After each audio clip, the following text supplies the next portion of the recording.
وَلَقَدْ كَرَّمْنَا بَنِي آدَمَ وَحَمَلْنَاهُمْ فِي الْبَرِّ وَالْبَحْرِ وَرَزَقْنَاهُمْ مِنَ الطَّيِّبَاتِ وَفَضَّلْنَاهُمْ عَلَى كَثِيرٍ مِّمَّنْ خَلَقْنَا تَفْضِيلًا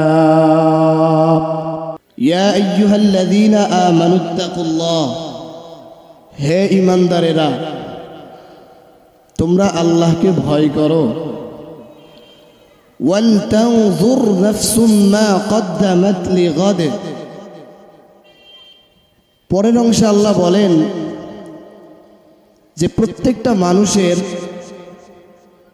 এটা ভাবা উচিত বা চিন্তা করা উচিত যে সে আগামীকালের জন্য কি পাঠাইল। আগামীকাল বলতে আল্লাহ তাআলা পরজগৎ বুঝিয়েছেন।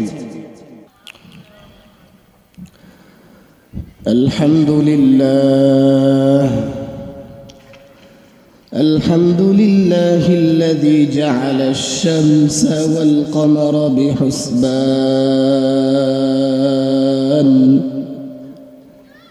ওয়ান নাজমা ওয়াশ শাজারা ইয়াসজুদান وفضل زمانا على زمان كما فضل مكانا على مكان وإنسانا على إنسان ونشهد أن لا إله إلا الله وحده لا شريك له لا ضد له ولا ند له ولا مثل له ونشهد أن سيدنا وسندنا وحبيبنا وحبيب ربنا وطبيبنا وطبيب قلوبنا ومولانا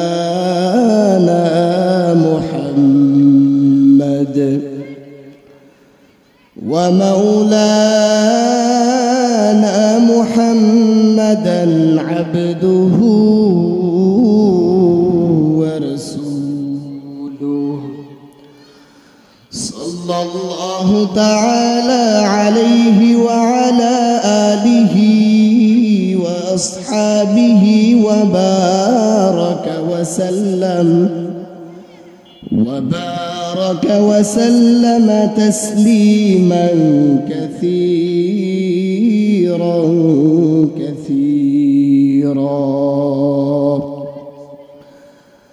أما بعد فأعوذ بالله من الشيطان الرجيم بسم الله الرحمن الرحيم يا أيها الذين آمنوا اتقوا الله ولتنظر نفس ما قدمت لغد واتقوا الله إن الله خبير بما تعملون صدق الله مولانا العظيم وصدق رسوله النبي الكريم ونحن على ذلك من الشاهدين والشاكرين والحمد لله رب العالمين قال النبي صلى الله عليه وسلم إن الله لا ينظر إلى صوركم وأجسامكم ولكن ينظر إلى قلوبكم وأعمالكم أو كما قال النبي عليه الصلاة والسلام إن الله وملائكته يصلون على النبي يا أيها الذين آمنوا صلوا عليه وسلموا تسليما شكرا درود إبراهيم পড়ি اللهم صل على محمد وعلى آل محمد كما صليت على إبراهيم وعلى آل إبراهيم إنك حميد مجيد اللهم بارك على محمد وعلى آل محمد كما باركت على إبراهيم وعلى آل إبراهيم إنك حميد مجيد سبحانك لا علم لنا إلا ما علمتنا إنك أنت العليم الحكيم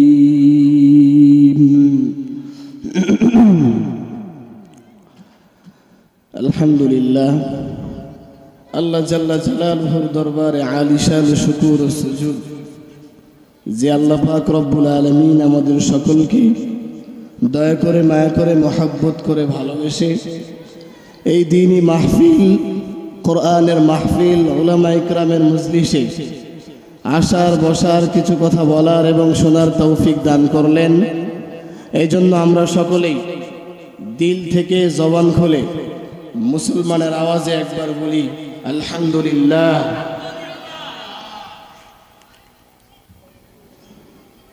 আমি আপনাদের সামনে একটি আয়াতে কারিমা তিলাওয়াত করেছি। আল্লাহ পাক রব্বুল আলামিন যদি এই আয়াতকে সামনে রেখে আমাকে কিছু কথা বলার মতো তৌফিক এবং আপনাদেরকে শোনার মতো ধৈর্য দান করেন তাহলে কিছু কথা বলার চেষ্টা করব ইনশাআল্লাহ।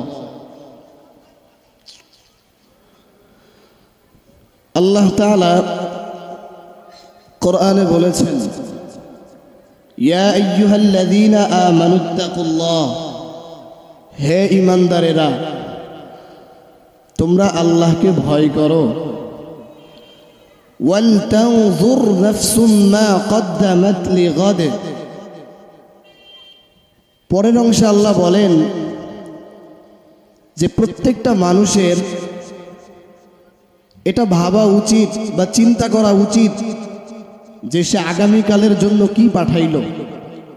আগামীকাল বলতে আল্লাহ তাআলা পরজগৎ বুঝিয়েছেন। আল্লাহ তাআলা পরের অংশে আবার বলছেন ওয়াত্তাকুল্লাহ, আল্লাহকে ভয় করো। ইন্নাল্লাহা খাবীরুম বিমা তা'মালুন, নিশ্চয়ই তোমাদের কৃতকর্ম সম্পর্কে আল্লাহ তাআলা সবই অবগত, সব কিছুই জানেন। এই হলো আয়াতের শাব্দিক তরজমা। আমি যে হাদিসটি পড়েছি, রাসূল বলেন ইন্নাল্লাহা লা ইয়ানজুরু ইলা সুওয়ারিকুম ওয়া আজসামিকুম, নিশ্চয় আল্লাহ তাআলা তোমাদের চেহারার দিকে তাকাবেন না, তোমাদের শরীরের দিকেও তাকাবেন না। ওয়ালাকিন ইয়ানজুরু ইলা কুলুবিকুম ওয়া আমালিকুম, আল্লাহ তাআলা তোমাদের অন্তর এবং আমলের দিকে তাকাবেন। অর্থাৎ আল্লাহ তাআলা কারো সৌন্দর্য দেখে, কারো শারীরিক গঠন দেখে বিচার করবেন না, আল্লাহ তাআলা বিচার করবেন মানুষের আমল দেখে। ঠিক কিনা? এই হলো কোরআন এবং হাদিসের শাব্দিক তরজমা। এবার আসেন প্রাসঙ্গিক কিছু কথা। পৃথিবীর মাঝে আল্লাহ পাক রব্বুল আলামিন বহু প্রাণী সৃষ্টি করেছেন। এমন অনেক প্রাণী সৃষ্টি করেছেন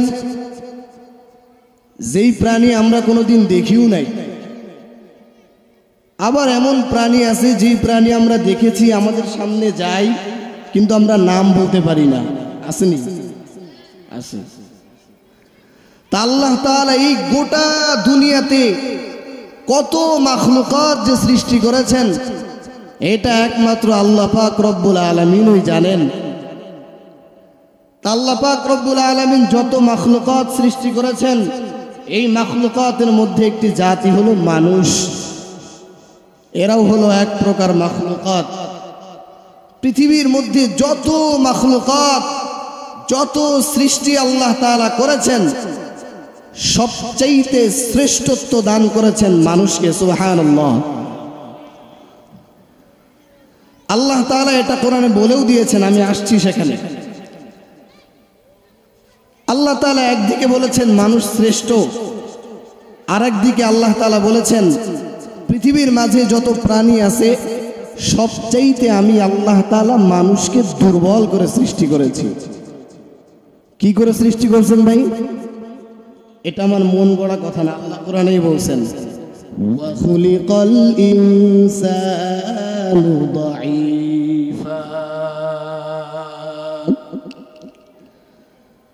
আল্লাহ তাআলা বলেন আমি আল্লাহ তাআলা মানুষকে বড় দুর্বল করে সৃষ্টি করেছি। মানুষকে বড় দুর্বল করে সৃষ্টি করা হয়েছে। এই গোটা দুনিয়ার মাঝে যত ধরনের প্রাণী আছে সব চাইতে মানুষকে বড় দুর্বল করে সৃষ্টি করা হয়েছে। এরে আল্লাহ তাআলার বান্দা, আল্লাহ তাআলা বলেন মানুষকে আমি আকৃতিগত দিক থেকে বড় সুন্দর করে বানিয়েছি।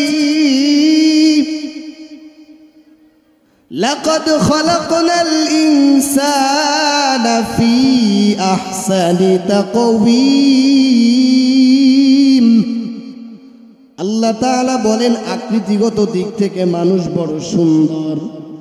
মানুষকে যত সুন্দর করে বানাইলাম, অন্য কোন প্রাণীরে আমি আল্লাহ তাআলা এত সুন্দর করে বানাই নাই।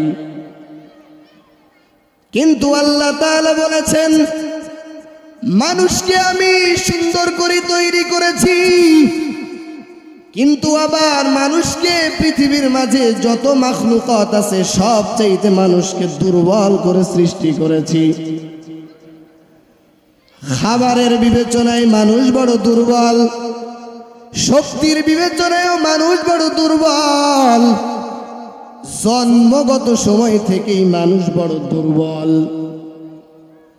গর্তের পিপিলিকা থেকে নিয়ে শুরু করে সমুদ্রের মাছ পর্যন্ত এই গোটা দুনিয়ার জমিনের মাঝে যত ধরনের প্রাণী আছে সমস্ত প্রাণী খানা খায়। খোলা আকাশের নিচে জমিনের উপরে উড়ন্ত পাখিটাও খানা খায়। সমুদ্রের মাঝে নীল তিমি আছে, নীল তিমি, যেই নীল তিমির খাবার হলো দৈনিক 1000 কেজি চিংড়ি মাছ। শক্তির বিবেচনায় মানুষ বড় দুর্বল। আপনাদের এই চরকাশীপুর এলাকার কোন যুবক যদি সুন্দরবনে বাঘের সামনে গিয়া বলে, রে বাঘ, আল্লাহ তাআলা তোরা চতুষ্পদ জন্তু বানাইছে, আমারে আল্লাহ তাআলা মানুষ বানাইছে, আয় তোর সাথে শক্তি পরীক্ষা করুম, পারবেনি? এই কথা বলেন, পারবে? কোন ক্ষুধার্ত সিংহের সামনে গিয়া যদি বলে, এ সিংহ, আল্লাহ তো তোরে জন্তু বানাইছে, আমারে মানুষ বানাইছে, আমি হলাম শ্রেষ্ঠ, আয় তোর সাথে লড়াই করুম, শক্তি পরীক্ষা করুম, ও আর বাঁচবেনি? বেঁচে ফিরবে? এরে নবীর উম্মত, বুঝলাম মানুষ শক্তিগত বিবেচনায় বড় দুর্বল। জন্মের সময় থেকেই মানুষ বড় দুর্বল। আপনাদের এই এলাকায় রাতের বেলা সদ্য জন্ম নেওয়া কোনো শিশু বাচ্চা, যে মানব শিশুটা কথাই বলতে পারে না, যার ভাষা হলো কান্না, ব্যথা পাইলেও কান্না করে, ক্ষুধা লাগলেও কান্না করে। সকালবেলা যদি এই বাচ্চাটাকে পাশের নদীতে ফালায়া দিয়া বলেন, যা বাবা সাঁতার কাট, পারবেনি, বাঁচবেনি ওটা। কিন্তু ডিম থেকে ফুটে বের হওয়া হাঁসের বাচ্চারে নদীতে ফালায়া দেন, ওর সাঁতারের অবস্থা দেখে মনে হবে ডিমের মধ্য থেকে কোনো প্রশিক্ষকের কাছ থেকে সাঁতার শিখা তারপরে দুনিয়াতে আসছে। যেই মানব শিশুটা মায়ের পাতলা দুধ ছাড়া আর কিছুই খেতে পারে না, অথচ মুরগির বাচ্চা সকালবেলা মায়ের পিছনে দৌড়ায় আর শক্ত চাউল খেয়ে হজম করে ফেলে, তার কিছু হয় না, ঠিক নেই। তাহলে বুঝলেন নি মানুষ দুর্বল? এদিকে আল্লাহ বলেছেন মানুষ দুর্বল। ভিন্ন আয়াতে আল্লাহ তাআলা বলেন, ওয়ালাকাদ কাররামনা বানি আদম وحملناهم في البر والبحر ورزقناهم من الطيبات وفضلناهم على كثير ممن خلقنا تفضيلا। তরজমাটা ভালো করে লক্ষ্য করেন। আল্লাহ তাআলা বলেন, ওয়ালাকাদ কাররামনা বানি আদম, আমি আল্লাহ তাআলা বাস্তবিক অর্থেই বনি আদমকে সম্মানিত করেছি। ওয়া হামালনাহুম ফিল বাররি ওয়াল বাহরি, জলস্থলে বনি আদমের জন্য বাহনের ব্যবস্থা করে দিয়েছি। ওয়া রাযাকনাহুম মিনাত তাইয়্যিবাত, আমি আল্লাহ তাআলা বনি আদমের জন্য উত্তম রিজিকের ব্যবস্থা করে দিয়েছি। ওয়া ফাদ্দালনাহুম আলা কাসীরিম মিম্মান খালাকনা তাফদীলা, আমি আল্লাহ তাআলা বনি আদমকে বহু প্রাণীর উপরে এই দুনিয়ার জমিনের মধ্যে শ্রেষ্ঠত্ব দান করেছি। একদিকে আল্লাহ তাআলা বলেন মানুষ বড় দুর্বল, অন্যদিকে বলেন মানুষ শ্রেষ্ঠ, মানুষের আমি সবচেয়ে বেশি ভালোবাসি। লাগলো নি ফেস? এবার চলেন পেস ছুড়ায় আসি। আল্লাহ তাআলা মানুষকে কেন এত ভালোবাসেন, কেন মানুষকে শ্রেষ্ঠত্ব দান করলেন, বুঝানোর জন্য ছোট্ট একটা উদাহরণ দেওয়া লাগে। এক বান্দার 5টা সন্তান, 5 সন্তানের মধ্যে সবচাইতে ছোট্ট যে সন্তানটা, ওই সন্তানটার বয়স হলো মাত্র 1 বছর। বাড়ির সমস্ত মানুষ এই সন্তানটারই বড় মহব্বত করে। বাবাই যদি কোথাও যায়, মাকে বলে যায় ছোট্ট সন্তানটার দিকে নজর রাখিও।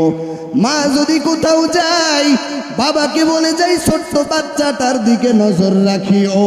ভাইরা যদি কোথাও যায়, বোনদেরকে বলে যায় ছোট্ট বাচ্চাটার দিকে নজর রাখিও। বোনেরা কোথাও গেলে ভাইদেরকে বলে যায় এই ছোট্ট ভাইটার দিকে নজর রাখিও। কি ব্যাপার, কি ব্যাপার? এই বাড়ির ছোট্ট বাচ্চার দিকে সবার কেন এত নজর? কারণ আর কিছু না, কারণ হলো এই ছোট্ট বাচ্চা বড় দুর্বল, ঠিক না? শহর থেকে বাবা এসছে, ব্যাগ ভর্তি জামা কাপড় নিয়ে হাজির। ঘরের দরওয়াজার সামনে ম্যাডামকে ডাক দিয়ে বলে, রে ম্যাডাম, এই ব্যাগটা হাতে নাও, ঈদের সময় সন্তানদের জন্য জামা কাপড় আনছি, তোমার জন্য জামা কাপড় আনছি। তবে এই ব্যাগের মধ্যে 2টা দামি জিনিস আছে, একটার দাম হলো 50,000 আর একটার দাম হলো 1 লাখ। কি? মোবাইল। বলে সমস্ত কাপড়গুলো সন্তানদের ভাগ করে দাও, কিন্তু এই মোবাইল 2টা সাবধানে রাখিও, সন্তানদের হাতে যেন না যায়। স্ত্রী জামা কাপড়গুলো সন্তানদের যার যার ভাগ করে দিয়া দিল। মোবাইল 2টা টেবিলের উপরে রাখছে। বড় সন্তানটা মোবাইলের প্যাকেটটা মাত্র ধরলো, বাবাই ধমক দিয়া বলে, এই মোবাইলের প্যাকেটে কেন হাত দিলা? বড় সন্তান অভিমান করে চলে গেল, বলে বাবা আমারে ধমক দিল কেন? বাবার সাথে কথা বলুন না।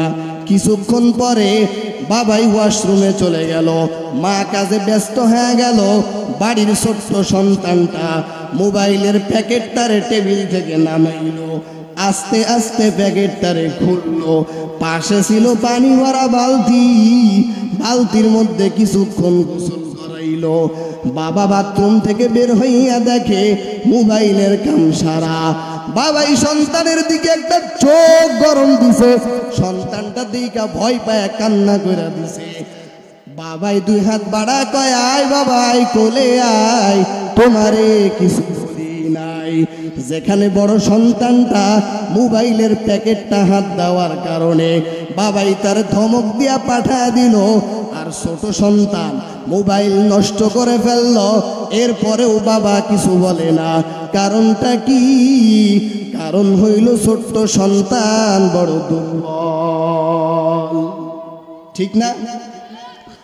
আরে নবীর উম্মত, আল্লাহ তাআলা বলেন ও দুনিয়ার মানুষ, আমি আল্লাহ তাআলা তোমাদের এত মহব্বত করি কেন জানো? কারণটা হইল এই দুনিয়ার মাঝে তোমরাই সবচেয়ে বড় দুর্বল প্রাণী। এই দুনিয়ার মাঝে এমন শক্তিশালী প্রাণী আছে যাদের সাথে তোমরা কখনো লড়াইয়ে পারবা না, যাদের সাথে শক্তিতে তোমরা পারবা না। এজন্য আমি আল্লাহ তাআলা তোমাদের পক্ষ নিয়া দুনিয়ার সমস্ত মাখলুকাতদের আদেশ করে দিলাম, ও মাখলুকাতেরা তোমরা সবাই বনি আদমের আনুগত্য করবা, বনি আদমের অনুগত হইয়া যাওয়া। আর তোমাদের আমি আদেশ করলাম রে মানুষ, তোমরা একমাত্র আমি আল্লাহ তাআলার ইবাদত করবা। এরে আল্লাহর বান্দা, দুনিয়ার সমস্ত মাখলুকাত যদি মানুষের অনুগত না হইতো, দুনিয়ার কোন মানুষের কোনোদিন ক্ষমতা ছিল না শক্তিশালী হাতির পিছনে সওয়ার হবে। দুনিয়ার মানুষ কোনোদিন ঘোড়ার পিঠে উঠতে পারতো না। দুনিয়ার মানুষ কোনোদিন গাভীর দুধ দহন করে খেতে পারতো না। রাতের বেলা মেহমান আসছে বাড়িতে, রাত্র 12টা বেজে গেছে। এত রাত বাজারে এখন কোনো বস্তু পাওয়া যাবে না। কি করা যায়? মেহমানেরও মন রক্ষা করা দরকার। বাড়িতে ফ্রিজের মধ্যেও কোনো বস্তু নাই। হঠাৎ করিয়া মনে পড়লো ঘরে একটা বাচ্চাওয়ালা মুরগি আছে। রাতের বেলা বাচ্চাওয়ালা মুরগিটারে জবাই করিয়া রাতের বেলা মেহমানদারি করাইলা, মেহমানদেরও খাওয়াইলা, নিজেরাও আনন্দ করিয়া খাইলা। সকালবেলা মুরগির বাচ্চাগুলো যখন ছেড়ে দাও, মুরগির বাচ্চাগুলো একবার টেউ টেউ করে মা বলে ডান দিকে দৌড় দেয়, আবার টেউ টেউ করিয়া মা বলে বাম দিকে দৌড় দেয়। আবার আল্লাহ তাআলা বলেন, ও দুনিয়ার মানুষ, এই দুনিয়াতে যত মাখলুকাত দেখো সব কিছু আমি আল্লাহ তাআলা তোমাদের জন্য বানাইলাম। আর তোমাদের আদেশ করে দিলাম রে মানুষ, তোমরা একমাত্র আমি আল্লাহ তাআলার ইবাদত করবা। আমি আল্লাহ তাআলার ইবাদত ছাড়া অন্য কারো ইবাদত করবা না, ভিন্ন কোন মাখলুকের ইবাদত করবা না। ও বান্দা, কারো সাথে শিরিক করবা না, আমার সাথে কাউরে শিরিক করবা না। আল্লাহ তাআলা বলেন, ইন্নাল্লাহা লা ইয়াগফিরু আইয়ুশরাকা বিহি ওয়া ইয়াগফিরু মা দুনা যালিকা লিমান ইয়াশা। আমি আল্লাহ তাআলা সমস্ত গুনাহ ক্ষমা করতে পারি, কিন্তু বান্দা শিরকের গুনাহ কখনো ক্ষমা করব না। এ বান্দা, মাজারকে সিজদা দেওয়া শিরক নেই। আর জোরে বলেন, কবরকে সিজদা দিবা, মাজারকে সিজদা দিবা, মূর্তি পূজা করবা, আল্লাহর সাথে তুমি শিরিক করলা। আল্লাহ তাআলা কোনোদিন এই শিরকের গুনাহ ক্ষমা করবেন না। আরে বান্দা, আল্লাহর সাথে কাউরে কোনোদিন শিরিক করিও না। নিজের আমলের দিকে তাকাও। জীবনে এমন আমল কি করতে পেরেছো সেই আমলের কারণে আল্লাহর সামনে দাঁড়াইয়া জবাব দিতে পারবা? ও পদ্মার অন্তরালের আম্মা জান, জীবনে এমন কি আমল করলেন? নিজের একটু প্রশ্ন করেন। আল্লাহ তাআলার কাঠগড়ায় যখন দাঁড়াইবেন, আল্লাহর সামনে কি জবাব দিবেন? এমন আমল কি করতে পেরেছেন যেই আমলের কারণে আল্লাহর কাছে জান্নাত চাইতে পারবেন? আরে আম্মা জান, এই দুনিয়াতে চিরদিন তো থাকতে পারবেন না। আয়নার সামনে দাঁড়াইয়া মাঝে মাঝে একটু চিন্তা করবেন, নিজের শরীরের দিকে তাকাইয়া চিন্তা করবেন। একটা সময় আমার শরীরের চামড়াগুলো কত সুন্দর ছিল, আমার মাথার চুলগুলো কত সুন্দর ছিল, কত আকর্ষণ ছিল। আজকে আমার মাথার চুলে কোনো আকর্ষণ নাই, মাথায় কোনো আকর্ষণ নাই, আমার চামড়াগুলোতেও কোনো আকর্ষণ নাই। মরণের কাছাই চলে আসছো রে মা। ও যুবক বাবাজিরা, আল্লাহ তাআলার কাছে তাওবা করো আর ক্ষমা চাও। জীবনে এমন আমল তো করতে পারো নাই যে আমলের জন্য আল্লাহ তাআলার কাছে জান্নাত চাইতে পারবা। এরে আল্লাহর বান্দা, বনি ইসরাইলের জামানায় এক আল্লাহ তাআলার বান্দা 500 বছর পর্যন্ত ইবাদত করেছে। 500 বছর ইবাদত করিয়া হঠাৎ করিয়া বান্দা চিন্তা করে, আমি যেই পরিমাণ ইবাদত করেছি আমার জান্নাতে যাওয়ার জন্য আল্লাহর দয়া লাগবে না। আল্লাহর বান্দা ভাবতে ভাবতে রাতের বেলা ঘুমায় গেল। হঠাৎ করে বান্দা স্বপ্ন দেখে কিয়ামতের ময়দান কায়েম হয়ে গেছে। সূর্যটা মাথার হাত উপরে, পানির তৃষ্ণায় আল্লাহর বান্দা ছটফট করে। একবার ডান দিকে দৌড় দেয়, আর একবার বাম দিকে দৌড় দেয়। হঠাৎ করে তাকায় দেখে এক বান্দা পানির পেয়ালা নিয়ে সামনে দিয়া যাইতেছে।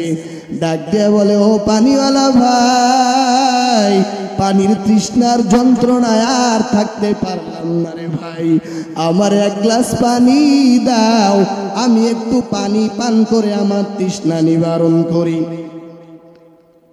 ওই পানিওয়ালা বলে, পানি দিতে পারি, একটা শর্ত আছে, পানির বিনিময়ে তোমারও কিছু দেওয়া লাগবে। বলে, কি চাও? বলে, এক গ্লাস পানির বিনিময়ে 500 বছরের ইবাদত দেওয়া লাগবে। আল্লাহর বান্দা বলে, রে ভাই, আমার কাছে তো মাত্র 500 বছরের ইবাদত আছে, তুমি নিয়া নাও, আমার এক গ্লাস পানি দাও, আমি আর পানির তৃষ্ণা সহ্য করতে পারি না। 500 বছরের ইবাদতের বিনিময় এক গ্লাস পানি পান করার পরেও দেখে পানির তৃষ্ণা নিবারণ হয় না। আল্লাহর বান্দা ডেকে বলে, ও পানিওয়ালা ভাই, আমারে কি আর এক গ্লাস পানি দেওয়া যায়? আমি পানির তৃষ্ণার যন্ত্রণায় আর থাকতে পারলাম না। ওই লোক বলতেছে, দিতে পারি, আবার 500 বছরের ইবাদত দেওয়া লাগবে। বলে, ভাই, আমার কাছে তো কোনো ইবাদত নাই। আল্লাহর বান্দা এই স্বপ্ন দেখিয়া হঠাৎ করিয়া চিৎকার দিয়া ঘুম থেকে উঠছে, যাই নামাজটা বিছাইয়া আল্লাহর কাছে কান্নাকাটি শুরু করলো। আর বলে, দয়ার মালিক, আমি মনে করেছিলাম আমার 500 বছরের ইবাদতের মাধ্যমে আমি জান্নাতে চলে যেতে পারবো, কিন্তু আল্লাহ তুমি আমার কি দেখাইলা? 500 বছরের বিনিময়ে তো এক গ্লাস পানির দামও পাইলাম না। এরে নবীর উম্মত, দুনিয়াতে জান্নাতের সুসংবাদ প্রাপ্ত সাহাবী হযরত আবু বকর রাদিয়াল্লাহু আনহু দুনিয়াতে জান্নাতের সুসংবাদ পাইছেন, অথচ হযরত আবু বকর রাতের বেলা যাই নামাজে দাঁড়াইয়া কান্না করতেছেন। আল্লাহর নবী জিজ্ঞেস করেন, আবু বকর, গতকাল দেখলাম আপনি নামাজে দাঁড়াইয়া কান্না করলেন, ব্যাপারটা কি? আবু বকর ডাক দিয়া বলে, ইয়া রাসূলুল্লাহ, ইয়া হাবিবাল্লাহ, আমি নামাজের মধ্যে একটি কোরআনের আয়াত পড়ে কান্না করেছি। আল্লাহর নবী জিজ্ঞেস করেন, আবু বকর আপনি কি এমন আয়াত পড়িয়া কান্না করলেন? আবু বকর বলে, নবী আল্লাহ তাআলা তো কোরআনে বলেছেন, আল্লাহ তাআলার একটা বিধান হলো, আল্লাহ তাআলার একটা কথা, ইন্নাল্লাহ আশতারা মিনাল মুমিনিনা আনফুসাহুম ওয়া আমওয়ালাহুম বিআন্না লাহুমুল জান্নাহ। নিশ্চয় আল্লাহ তাআলা মুমিনের থেকে মুমিনের জান মাল কিনে নিয়েছেন, বিনিময়ে মুমিনের জান্নাত দান করেছেন। আল্লাহর নবী বলেন, এ আবু বকর এইটা তো বড় খুশির কথা, আল্লাহ তাআলা মুমিনের জান মাল কিনে নিয়ে মুমিনের জান্নাতের মালিক বানায় দিছে। এই খুশির আয়াত পড়ার পরেও কেন আপনি কান্না করলেন? রাসূলের সাহাবী আবু বকর হাউমাউ করে কান্না করিয়া বলে, ইয়া রাসূলুল্লাহ আপনি জানেন আমি একজন কাপড় ব্যবসায়ী, কাপড়ের দোকান দিই। গতকাল সকালবেলা এক মহিলা আমার থেকে কাপড় নিয়ে গেল, সন্ধ্যাবেলায় আবার কাপড়টা ফেরত দিয়া গেল। আমি জিজ্ঞেস করলাম, আম্মা জান কাপড়টা সকালে নিয়ে আবার বিকালে কেন ফেরত দিয়া যাচ্ছেন? মহিলা ডেকে বলে, আবু বকর তোমার দোকানের কাপড় আমার পছন্দ হয় নাই। ও নবী আল্লাহ তাআলা তো আমাকে জান্নাতের সুসংবাদ দিয়েছেন, আল্লাহ তাআলা জান্নাত নিয়া আমার জান্নাতের মালিক বানায় দিয়েছেন। কিন্তু হাসরের ময়দানে, ওই হাসরের ময়দানের ভয়াবহতা তো আপনি আমাদেরকে শুনাইছেন রে নবী। ওই হাসরের ময়দানে আল্লাহ তাআলা যদি আমাকে বলেন, ও আবু বকর এই নাও তোমার জান মাল তুমি ফেরত নিয়ে নাও, আমার জান্নাত আমারে ফিরায় দাও, কারণ তোমার আমল আমার পছন্দ হয় নাই। ও নবী আমি আবু বকরের ওই অবস্থায় কি হালাত হয়ে যাবে, এই কথা চিন্তা করিয়া আমি কান্না করি। এরে নবীর উম্মত, রাসূলের সাহাবীরা যদি জান্নাতের সুসংবাদ পাওয়ার পরেও যদি জাহান্নামের ভয়ে কান্না করে, একবার চিন্তা করিয়া দেখেন আমার আপনার কি পরিমাণ কান্না করা দরকার। জীবনে তো কম গুনাহ করলাম না, আমার গুনার খবর আমার মা জানে না, আমার গুনার খবর আমার বাবাই জানে না, এলাকার মানুষেরা জানে না, আমি একমাত্র আমার গুনার খবর জানি।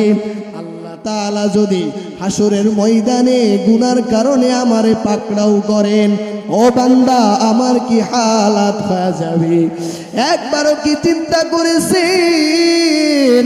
একবার চিন্তা করিয়া দেখেন, রাতের বেলা বালিশের সাথে মাথাটা লাগাইয়া চিন্তা করবেন, আর আল্লাহর কাছে মনে মনে তাওবা করবেন, ও আল্লাহ জীবনে যত অন্যায় করেছি আর জীবনে অন্যায় করব না।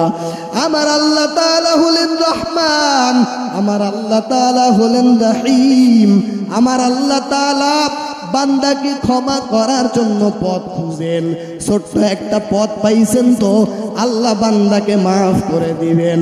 পয়গম্বর ঈসা আলাইহিস সালামের জামানায় নবী ঈসা একদিন কবরের পাশ দিয়ে যাইতেছেন, যাওয়ার পথে দেখেন এক কবরের মধ্যে আযাব হইতেছে। আবার কয়েক বছর পরে ওই কবরের পাশ দিয়ে আসতেছেন, আসার পথে দেখেন ওই কবরের মধ্যে আর কোনো আযাব নাই। নবী ঈসা আল্লাহকে জিজ্ঞেস করলেন, আল্লাহ এই বান্দার কবরে তো কয়েক বছর আগে আযাব দেখলাম, এখন কেন আযাব নাই, কি ব্যাপার, আপনি মাফ কেন করলেন?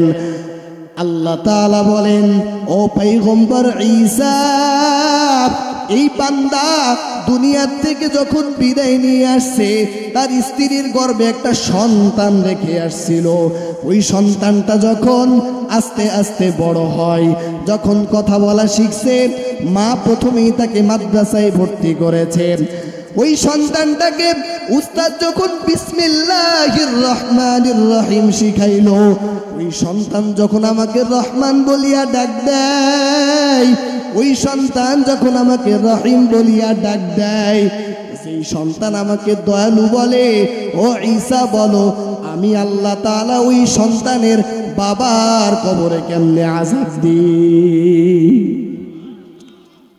এর নবীর উম্মত পয়গম্বর মূসা আলাইহিস সালামের জামানায় এক আল্লাহ তাআলার বান্দা গুনাহ করে করে এত পরিমাণ গুনাহ করছে, ওই বান্দার গুনার কারণে এলাকার সমস্ত মানুষগুলো অতিষ্ঠ হইয়া গেল। এলাকার মানুষগুলো আর টিকতে পারে না, আল্লাহ তাআলার কাছে দোয়া করে আর বলে, আল্লাহ এই যুবক যে পরিমাণ গুনাহ করছে আমরা আর এলাকার মধ্যে থাকতে পারলাম না, এই যুবকের একটা ব্যবস্থা করেন, না হয় আমরা বাঁচা সম্ভব হবে না। আল্লাহ তাআলা জামানার পয়গম্বর মূসা আলাইহিস সালামের কাছে ওহী পাঠাইলেন।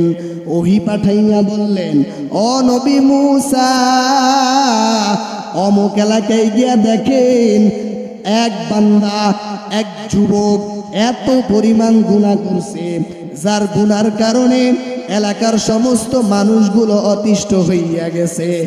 ও নবী মূসা, ওই যুবকের হাতে পায়ের মধ্যে রশি লাগাইয়া আপনি ওই জঙ্গলের মধ্যে ফেলে আসবেন, ওই যুবক যেন আর কোনোদিন এলাকার মধ্যে আসতে না পারে।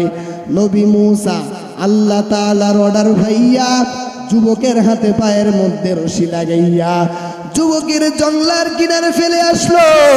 নবী মূসা চলে আসছে, ওই জঙ্গলের মধ্যে আর কেউ নাই, যুবক একা একা পড়ে আছে। যুবকের মাও নাই, যুবকের বাবাও নাই, আত্মীয় স্বজন ওখানে কেউ নাই, যুবক একা একা পড়ে আছে। হঠাৎ করে একদিন যুবক অসুস্থ হইয়া গেল। অসুস্থ অবস্থায় আল্লাহ তাআলার কাছে কান্না করে আর বলে, আল্লাহ আমি তো জানি আমি জীবনে অনেক অন্যায় করেছি, আমার মতো গুনাহ এই সমাজে আর কেউ করে নাই, যার কারণে এলাকার মানুষগুলো আমারে এলাকা থেকে তাড়াইয়া দিল রে আল্লাহ। ও আল্লাহ, তুমি তো রহমান, তুমি তো রহিম, মেহেরবানি করে তুমি আমাকে মাফ করে দাও। আজকে আমি অসুস্থ হইয়া গেলাম, আমার পাশে যদি আমার মা ভাইরা থাকতো, আমার স্ত্রী সন্তানেরা যদি থাকতো, বাধ্য হলেও আমার সেবা যত্ন করত।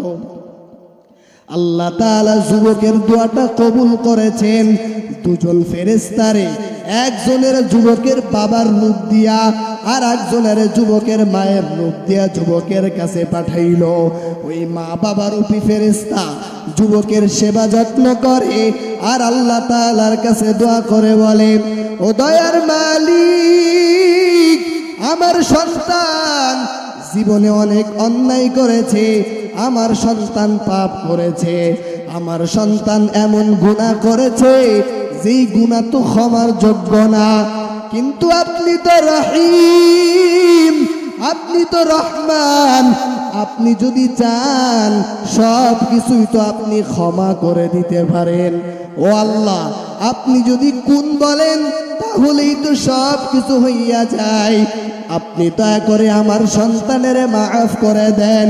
ওই ফেরেশতা রূপী মা বাবা এভাবে দোয়া করতেছে। দোয়া করতে করতে হঠাৎ ওই যুবকের মৃত্যু হইয়া গেল। ফেরেশতা রূপী মা বাবা ওখান থেকে চলে গেল। যুবকের পাশে আর কেউ নাই, যুবকের লাশটা ওই জঙ্গলের মধ্যে একা একা পড়ে আছে। এবার আল্লাহ তাআলা নবী মূসাকে স্বপ্ন দেখাইলেন, ওহী পাঠাইলেন, ডাক দিয়া বললেন, ও নবী মূসা, ওই জঙ্গলে গিয়া দেখেন আমার এক প্রিয় বান্দার লাশ পড়ে আছে, আপনি দ্রুত তার জানাজা দিয়ে দাফনের ব্যবস্থা করেন।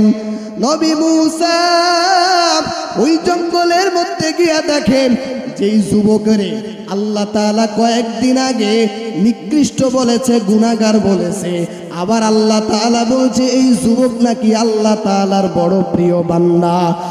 নবী মূসা বলেন, ও দয়ার মালিক, কয়েকদিন আগেই তো আপনি বললেন এই যুবক নাকি সবচাইতে বড় গুনাহগার। ও আল্লাহ, এখন আবার সবচাইতে প্রিয় বলার কারণটা কি?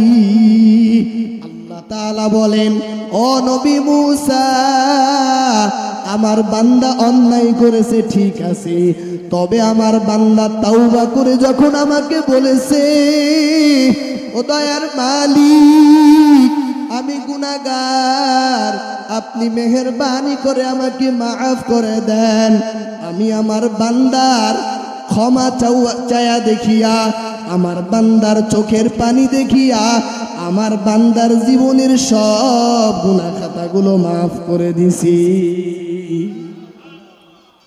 এরে আল্লাহ তাআলার বান্দা, আল্লাহ তাআলা সব সময় বান্দা ওসিলা খুঁজেন, কখন তুমি আল্লাহর কাছে তাওবা করবা, কখন তুমি আল্লাহর কাছে ক্ষমা চাইবা। যখন আল্লাহর কাছে ক্ষমা চাইবা, কান্নাকাটি করবা, আল্লাহ তাআলা আপনাকে মাফ করে দিবেন। আল্লাহ তো সর্বদা বান্দাকে মাফ করার জন্য ওসিলা খুঁজতে থাকেন, অথচ আমরা কত বড় কপাল পোড়া, কতদিন পর্যন্ত আমরা আল্লাহকে ডাক দিই না। ঋণগ্রস্ত হইয়া গেছি, ঋণের পেরেশানে মাথার চুল পেকে যায়, ঋণের পেরেশানে মানুষকে আমরা বলে বেড়াই, অথচ যেই মালিক আমারে বানাইলো ওই মালিকের একবার বলি না, আল্লাহ আমি তো ঋণগ্রস্ত হইছি, আপনি আমার ঋণ আদায়ের ব্যবস্থা করে দেন। ওরে বান্দা, মা এত কষ্ট করিয়া সন্তানকে জন্ম দেয়, সন্তান যদি মাকে মা বলিয়া ডাক না দেয়, মায়ের মনে বড় আঘাত লাগে। অথচ আমার আল্লাহ মানুষকে এত আদর করে বানাইলেন। আল্লাহ তাআলা বলেন, ও বান্দা, আমি আল্লাহর তো ছেলে নাই, আমি আল্লাহর মেয়ে নাই, আমি আল্লাহর স্ত্রী সন্তান কেউ নাই, আমি আল্লাহ তাআলা এক, আমি আল্লাহ তাআলা ওয়াহিদ, আমার শুধুমাত্র আদরের বান্দা একবার যদি আমাকে আল্লাহ বলিয়া ডাক দাও, আমি আল্লাহ তাআলা তোর আল্লাহ ডাকের খুশি হইয়া তোর জীবনের সব গুনাহ খাতাগুলো মাফ করে দিব। এই জন্য আমাদের সর্বহালাতে আল্লাহ তাআলার কাছে তওবা করতে হবে। আমার মূল আলোচনা ছিল মানুষকে যে আল্লাহ তাআলা শ্রেষ্ঠ বলেছেন, এই শ্রেষ্ঠত্ব ধরে রাখতে হলে মানুষকে জান্নাতি হতে হবে। কি হতে হবে? জান্নাতি হতে হবে। এরে বান্দা, মানুষ তখনই প্রকৃত শ্রেষ্ঠ হবে যখন সে জান্নাতে যাবে।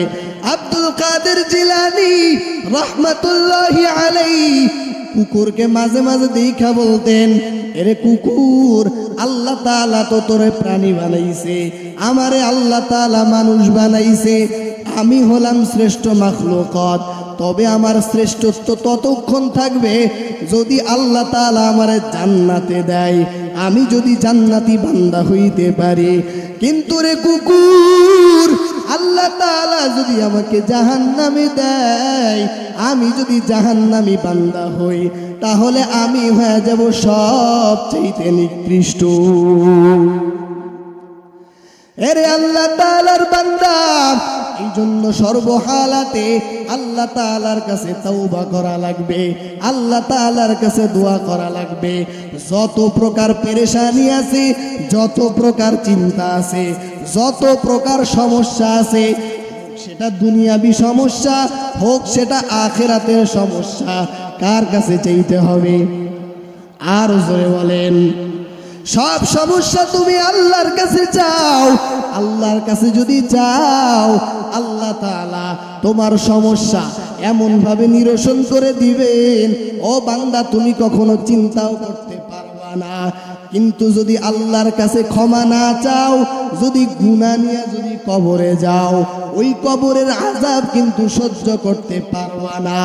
মাঝে মাঝে রাতের বেলায় ওই বাঁশবাগানের দিকে তাকাইয়া একটু চিন্তা করে দেখবেন, যেই বাঁশবাগানে দিনের বেলাও আসতে ভয়, ওই বাঁশবাগানে রাতের বেলা আমার একা একা থাকতে হবে।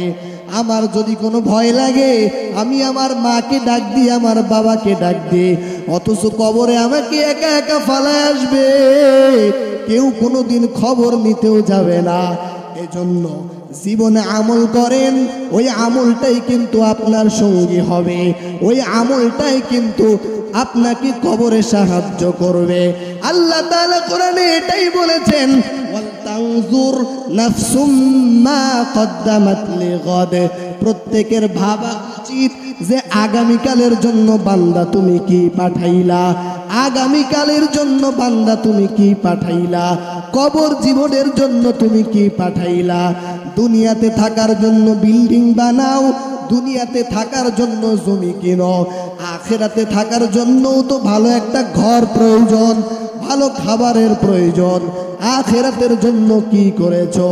দুনিয়ার সামান্য 60 বছর থাকবা, 50 বছর থাকবা, এজন্য যদি এত কিছু করতে পারো, আখিরাতে তো তুমি সারা জীবন থাকা লাগবে, তখন তুমি কিভাবে থাকবা রে বান্দা?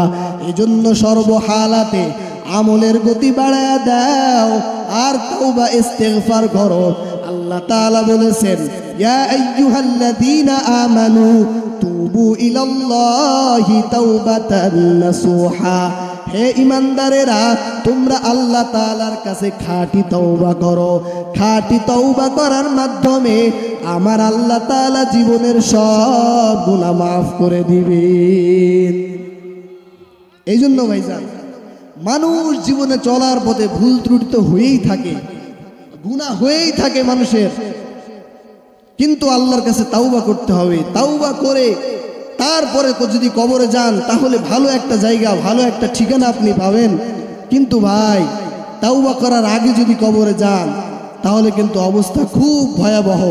এজন্য সকলেই ইনশাআল্লাহ প্রত্যেক 5 ওয়াক্ত নামাজের পরে হাঁটতে, চলতে, উঠতে, বসতে সব সময় মুখের মধ্যে আস্তাগফিরুল্লাহ, আস্তাগফিরুল্লাহ, আস্তাগফিরুল্লাহ, যে আমি আল্লাহর কাছে ক্ষমা চাই।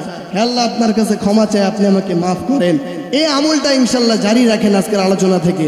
সর্বহালাতে উঠতে, বসতে, চলাফেরা করতে আস্তাগফিরুল্লাহ, এই আমলটা করবেন ইনশাআল্লাহ। করবেন না? আল্লাহ তাআলা আমাদের সকলকে আমল করার তৌফিক দান করুন। আমিন। ওয়া আখিরু দাওয়ানা আনিল হামদুলিল্লাহি রাব্বিল আলামিন। আসসালামু